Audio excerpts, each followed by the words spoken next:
Bienvenue, chers amis, mes frères, mes sœurs, bien-aimés, vous qui nous suivez de partout dans le monde entier, via votre mobile, votre ordinateur, votre téléphone, sur notre chaîne Maharanda Télévision, sur YouTube également, mais sur Internet également, www.maharanda.fr. Nous vous accueillons, nous sommes heureux de vous avoir. Je dis nous parce que nous sommes le vendredi, comme vous le savez.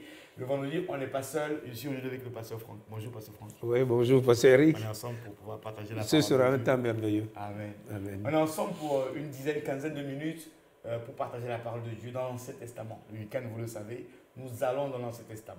Et comme vous le savez, dès que nous commençons, nous prenons un temps de prière. Donc, je m'avais invité le pasteur Franck à nous conduire dans un temps de prière pour introduire ce moment.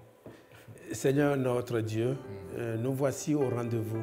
Le rendez-vous où tu nous nourris, où notre esprit reçoit des révélations de ta part.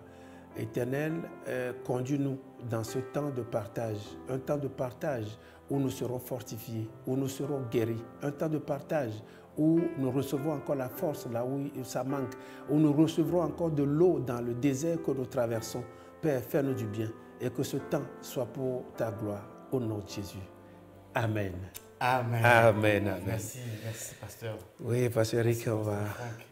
Alors, bien aimé, le texte qui nous est proposé aujourd'hui se trouve dans le livre d'Esther. Esther, qui est un livre qui fait partie dans le canon juif, des livres historiques, dans le canon chrétien également. On le voit dans le livre historique. C'est la fin des livres historiques avec Néhémie, Esther et Esdras. Il parachève un peu ces livres historiques. Nous allons prendre le chapitre 9. Nous allons lire à partir du verset 1er. Je vais lire les 3 premiers versets et je vais laisser le pasteur Franck lire jusqu'au verset 5. Oui. Notre partage va se tourner autour de ces 5 versets aujourd'hui. La Bible dit, Esther 9, verset 1er donc, au 12e mois, qui est le mois d'Adar, le 13e jour du mois, jour où devait s'exécuter l'ordre de l'édit du roi et où les ennemis des Juifs avaient espéré dominer sur eux, ce fut le contraire qui arriva. Alléluia. Ce fut le contraire qui arriva. Et les Juifs dominèrent sur leurs ennemis. Les Juifs se rassemblèrent dans leurs villes, dans toutes les provinces du roi Assuérus, pour mettre la main sur ceux qui cherchaient leur perte. Et personne ne put leur résister, car la crainte qu'on avait d'eux s'était emparée de tous les peuples. Car Mardoché était puissant dans la maison du roi et sa renommée se répandait dans toutes les provinces parce qu'il devenait de plus en plus puissant. Le verset 5, les Juifs frappaient à coups d'épée tous leurs ennemis et les tuaient et les firent périr. Ils traitaient comme il leur plut ceux qui leur étaient hostiles. Parole merveilleuse du Seigneur. Alléluia. Alléluia. Bien-aimés, nous sommes encore ensemble vraiment pour pouvoir partager cette parole qui nous fait beaucoup de bien, vous le savez. Cette parole, elle est vraiment formidable. Pourquoi? Parce qu'elle nous explique beaucoup de choses. Je suis vraiment dérangé aujourd'hui de voir à quel point la Bible est relayée par le monde scientifique, par les politiques, est reliée comme un simple livre de consolation, un simple livre de je ne sais pas quoi, de morale, d'éthique normale. Alors que c'est la vie. Tout est là-dedans. Dieu nous a tout donné et nous devons apprendre à méditer cette parole. Et dans ce texte, nous connaissons l'histoire d'Esther, d'où elle est partie, orpheline de père et de mère, recueillie par son oncle, comment est-ce qu'elle a été sélectionnée, elle est devenue reine. Et Dieu a planifié tout cela pour contrecarrer les projets de Haman, qui est le type du diable, il faut le reconnaître. Haman qui avait planifié la destruction du peuple d'Israël. Il s'était arrangé pour que le roi fasse un édit. Un texte, un décret royal que personne ne pouvait contrecarrer pour que tous les Juifs soient détruits en un seul instant, que leurs ennemis puissent les tuer à coups d'épée. J'ouvre une petite parenthèse, nous voyons par là que Hitler, pendant la Seconde Guerre mondiale, pendant la guerre de 39-45, n'a pas été le premier, hein, le seul à vouloir détruire les Juifs. Parce qu'il a quand même tué plus de 6 millions de Juifs, mais les Juifs sont encore là. Mais avant lui, il y en a eu d'autres. Notamment ici, Aman, qui avait planifié ça. Aman avait décidé ça. Mais Dieu avait un projet. Aujourd'hui, quand nous suivons l'actualité, ça continue. Ça continue. Ça continue. Et ça continuera jusqu'au retour de Jésus. C'est clair. Et juste pour continuer un peu dans cette... J'essaie de comprendre pourquoi. En fait, je me suis rendu compte que c'est depuis leur libération de l'Égypte, en fait. Oui. Parce que Dieu avait démontré sa puissance à Pharaon en faisant venir les 10 plaies d'Égypte, les 10 plaies sur l'Égypte. Et depuis ce jour que Dieu avait déclaré à la face du monde qu'il était le Dieu d'Israël, depuis ce jour, l'ennemi s'est positionné comme également un adversaire contre ce peuple-là, en voulant les détruire. C'est une petite parenthèse. Et dans cette parenthèse-là, avant que tu nous la fermes, Jésus a été combattu parce qu'il était le Fils de Dieu. Si tu es réellement le Fils, donc si vous êtes réellement le peuple on va voir. Voilà, tout commence par là. Bon, je ferme la parenthèse. Merci. Donc, dans ce texte, au chapitre 9, nous voyons que c'est la suite logique de ce qui s'est passé. Ils ont fait l'édit du roi, mais Esther a poussé le peuple à prier avec l'aide de Mardoché. Ils ont jeûné, ils ont prié et ils ont obtenu la faveur du roi. Et le roi leur a permis, puisque le premier édit ne pouvait pas être éradiqué, ne pouvait pas être annulé, ils ont édité un autre édit permettant aux Juifs de se défendre. C'est là où notre méditation commence. On nous dit au 12e mois. Moi, je voulais juste rester sur ça, Pasteur Franck, aujourd'hui. Au 12e mois. Quand on parle du 12e mois, on est en train de nous parler du mois de la fin.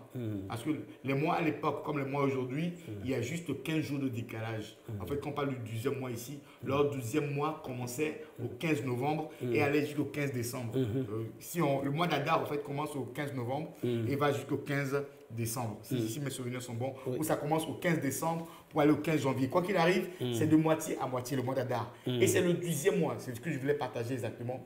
C'est la fin de l'année. Comme là, nous sommes pratiquement à la fin de l'année, l'ennemi a préparé des choses. Il a prévu des plans. Comme il avait fait à l'époque. Il a prévu que non, toi, tu ne rentreras pas en 2019, mais je te le déclare, tu vas rentrer en 2019. Parce que Dieu l'a déclaré. Dans ce texte que nous voulons partager, nous voulons voir comment est-ce que Dieu a mis toutes les armes entre les mains des enfants de Dieu. Et la parole de Dieu que nous avons est une arme entre nos mains. Le 12e mois, ils avaient tout préparé.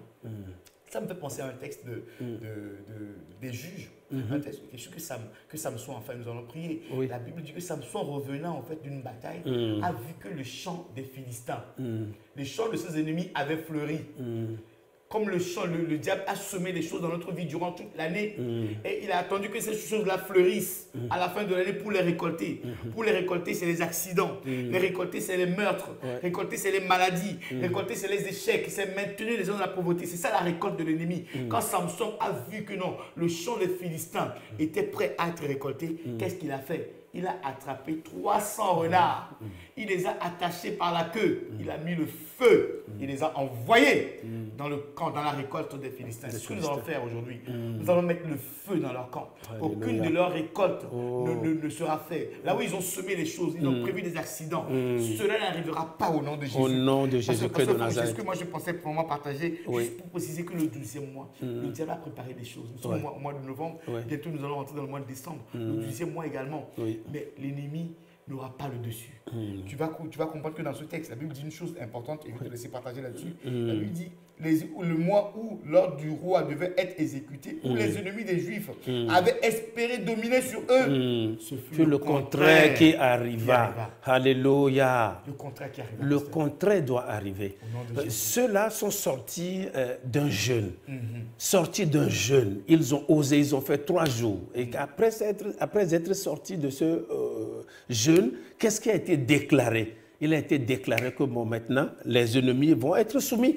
Tout ce qu'ils ont demandé, quand nous prenons le chapitre 7, le dernier verset, le verset 10, ben, la croix qu'on a préparée, que Aman a préparée pour Mardoché. Je peux le lire si tu veux. Oui. Qu'on y pende Aman. Qu'on y pende Aman. Et l'on pendit Aman au bois.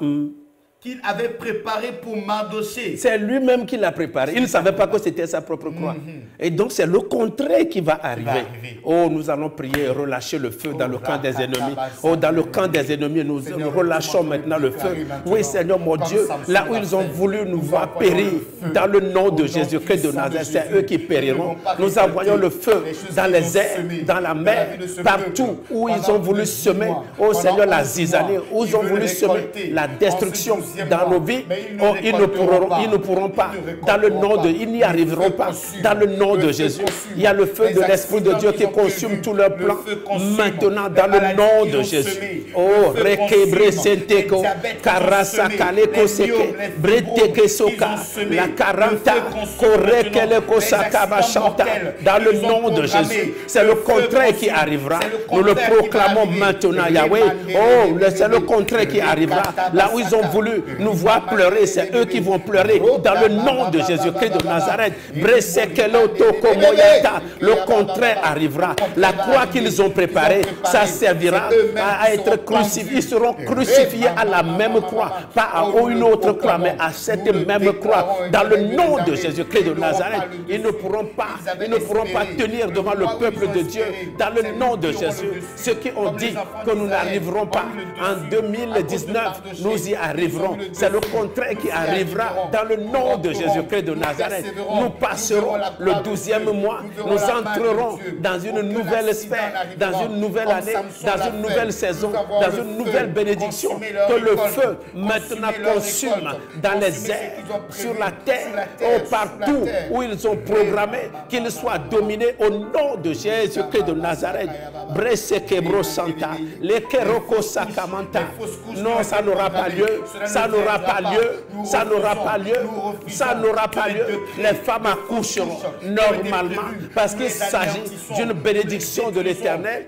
Oh, ça ne sera suivi d'aucun chagrin. Elles accoucheront dans le nom de Jésus-Christ de Nazareth. Brakabo Santa, oh Barabantaya, oh Berepete, Cabresete, Lokoraka Santa, Brecheke Loko Sekemaya, Bantabrako Bayandaro, et que ce feu consume, le feu qui consume.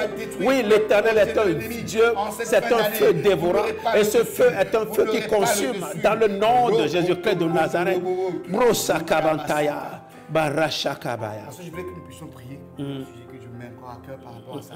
Juste après, les enfants d'Israël ont institué une fête qu'on appelle la fête du Purim, où le sort a été enlevé. Nous voulons déclarer que la fête arrive dans la vie des enfants de Dieu. Dans le nom de De la Jésus. même manière, nous avons déclaré que leur projet n'arrivera pas. Que la joie revienne. La joie doit revenir. La paix doit s'installer. L'excellence doit revenir. La joie. Bresebotaya. Nous prions, nous réclamons cette joie. Oh, cette joie. Maintenant, que cette joie soit établie. Aucun ennemi ne pourra voler la joie de ton peuple. Ô Éternel, notre Dieu. Oui, Seigneur mon Dieu, la Bible déclare, oui, que les pleurs peuvent durer, mais le matin, l'allégresse, parce qu'il y a un temps pour l'allégresse, il y a un temps pour la joie. Ô Père, maintenant, nous établissons, oui, après les souffrances, la joie, dans le nom de Jésus-Christ de Nazareth, dans le nom de Jésus-Christ de Nazareth. Ô Éternel, notre Dieu, nous prions maintenant que la joie, la paix, l'allégresse soient leur portion, au nom de Jésus-Christ de Nazareth. Oh Seigneur, merci Père, merci, merci. Merci. Oh, merci beaucoup Seigneur pour ce temps. Merci. Merci parce que l'ennemi n'aura pas le dessus. Nous avons consommé par le feu. Tout ce qu'ils ont semé qui est venu à la peur de la récolte, ils ne récolteront pas. Au nom puissant de Jésus. Merci pour la joie et l'allégresse. Tout est revenu là. Merci pour la restauration. Au nom de Jésus. Amen. Pasteur Rick, peut-être avant le dernier mot, ce qui me passe à l'esprit, c'est comme notre souffrance est comparable à la souffrance d'une femme qui est en travail, mais la joie vient. Ouais, les pleurs peuvent durer le matin, ça peut durer tout le temps, mais le matin, l'allégresse. Nous prions que l'allégresse soit installée dans chaque maison, dans chaque cœur, pendant que nous nous acheminons vers la fin de l'année. Amen, amen, amen.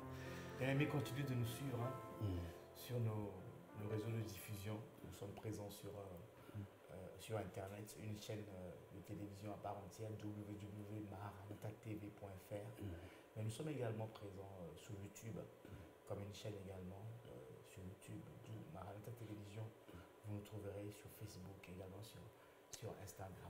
Amen. Pasteur Franck, un dernier mot? Non, ben, c'est bien que les gens soient fidèles à cette émission. Et il y a beaucoup de choses qui circulent aujourd'hui, mais il faut choisir dans tout ce qui circule là où nous pouvons être édifiés. Que le peuple soit béni. N'oublions pas que c'est le week-end. Dimanche, il y a culte. Il y a culte. On ne doit pas rester chez soi. On doit apprendre dans une période de l'année où il faut être beaucoup plus vigilant. Ouais. Il faut s'attacher davantage au Seigneur. Amen. Pour ne pas perdre ce que Dieu a prévu pour vous pour cette année. Amen. Soyez bénis. À très bientôt. Et bon week-end. Bon week-end. À plus. Ciao. Au revoir. Au revoir. Au revoir. Bye bye. Ciao.